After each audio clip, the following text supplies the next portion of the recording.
Nah, ini. Lalu bagaimana? Tadi kan itu algoritma yang memang dari AHA ya, Bapak Ibu ya. Nah, bagaimana untuk penolong yang di luar tenaga kesehatan? Di sini, untuk penolong yang di luar tenaga kesehatan, kita tidak menganjurkan untuk mengecek nadi. Dan dianjurkan hanya kompresi saja tanpa memberikan kombinasi bantuan nafas. Karena kalau bagi yang belum terbiasa, dikombinasi dengan bantuan nafas pasti akan bingung. Dan akhirnya kualitas RJP-nya jadi nggak bagus, jadi malah menurun. Sehingga untuk penolong di luar tenaga kesehatan hanya direkomendasikan untuk melakukan kompresi saja atau only CPR saja. Jadi hanya RJP saja. Lalu apakah nanti jadi nggak dapat nafas? Jadi menurut hasil penelitian, dengan kita hanya melakukan CPR saja, dengan otomatis, karena kan ini dengan kita memumpahkan jika RCP-nya bagus, maka nanti pasien tetap akan balik kembali karena oksigen atau apa namanya darah yang kita alirkan ke paru-paru juga nanti itu akan membuat aliran oksigen di dalam tubuhnya akan mengalir kembali. Jadi dibanding kita kita campur dengan pemberian bantuan nafas, tapi bantuan nafasnya juga nggak adekuat, akhirnya akan menunda pemberian RJP. Bagaimanakah kualitas RJP yang bagus?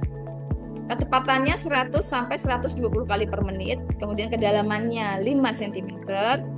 Pastikan recoil dada sempurna. Recoil di sini adalah dada kembali sempurna. Jadi nggak terlalu cepat, karena kalau terlalu cepat akhirnya dada tidak bisa mengembang sempurna lagi, sehingga darah yang sudah kita pompa tidak bisa kembali ke jantung dengan sempurna. Kemudian kurangi hiperventilasi. Hiperventilasi di sini saat kita memberikan bantuan nafas itu kita nggak boleh sampai terlalu bersemangat sehingga oksigen udara yang diberikan banyak, nanti efeknya akan mengganggu darah yang harusnya bisa kembali ke jantung.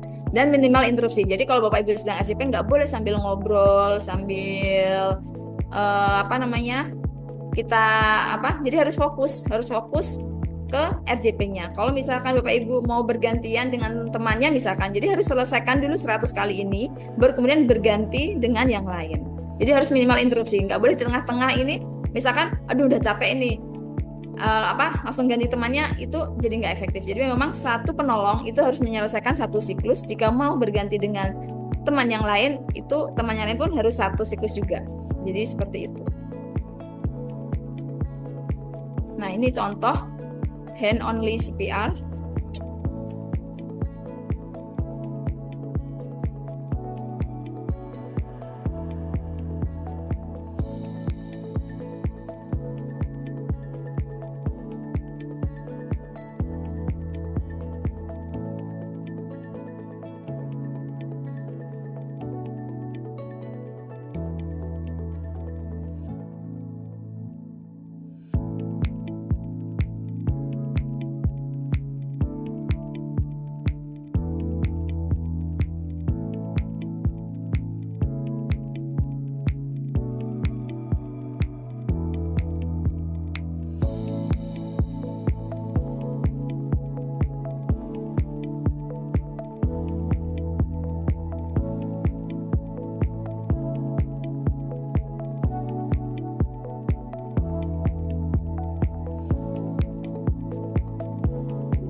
Ya, mudah-mudahan sudah mulai tergambar ya Bapak Ibu ya, bagaimana caranya memberikan resusitasi jantung paru. Jadi kalau ada pasien, kalau ada yang kita temukan ada orang yang nggak sadar, pertama yang kita lakukan adalah jangan panik.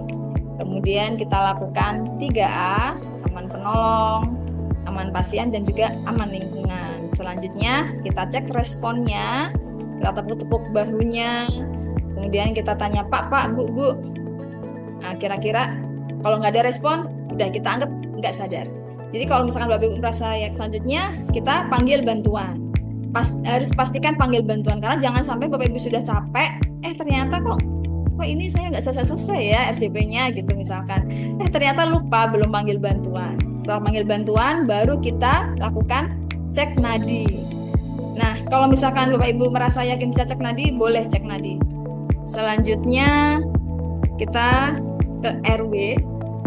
Jadi untuk RW di sini kita memberikan membersihkan jalan nafas atau buka jalan nafas. Jadi kalau misalkan Bapak Ibu merasa CPR-nya udah oke gitu, Bapak Ibu mau lanjut ke RW, ke tahap berikutnya RW. Di sini misalkan kita lihat kayaknya di mulutnya ada ini deh, tadi kayak pas kan kadang kita saat RCP kita sambil melihat kondisi saya nyebutnya pasien terus nih jadinya. Jadi kita melihat kondisi orang yang nggak sadar ini. Tadi saya lihat di mulutnya kayak ada baksonya gitu. Atau jadi kondisi nggak sadar itu bisa juga karena kondisi tersedak, itu juga bisa terjadi Bapak Ibu. Jadi ketika RCP kita sambil lihat-lihat, sambil kita observasi kondisi wajahnya, makanya lehernya, atau sambil kita mencari tahu penyebab dari kenapa kok bisa nggak sadar gitu. Bisa juga karena tersedak. Jadi pas kita melihat pas saat RCP kita kok ini kayak tadi tersedak, kayak ada sisa makanan gitu. Pas kondisi RW ini kita bisa sambil memberikan jalan nafas dan membuka jalan nafas. Nah, bagaimana caranya? Cara membuka jalan nafas itu dengan hetil, ini namanya Bapak ya. Jadi kita dongakkan seperti ini. Sebentar. Ini emang agak susah kalau kita nggak praktek langsung. Jadi seperti kita dongakkan seperti ini. Ini namanya hetil. Nah, kemudian kita lakukan chin lift. Ini namanya chin lift. Jadi hetil dan chin lift kita gini, kita dongak. Jadi diharapkan saluran nafasnya ini akan terbuka. Jadi seperti ini. Seperti ini. Nah, kalau pasien dengan curiga trauma serviks itu trauma leher, jadi misalkan pada pasien kecelakaan, kita menggunakan teknik jaw thrust. Jadi nggak boleh dengan hetil chin lift, tapi kita dengan teknik seperti ini. Ya ini mungkin menambah wawasan Bapak Ibu ya. Ini memang agak susah kalau nggak kita praktekkan langsung. Nah ini juga sekedar ilmu tambahan gitu ya.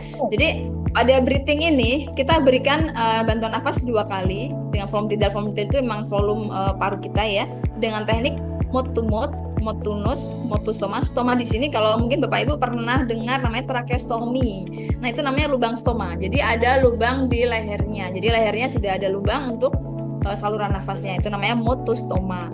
Atau dengan back valve mask. Jadi seperti ini. Nah, di rumah sakit kita menggunakan seperti ini.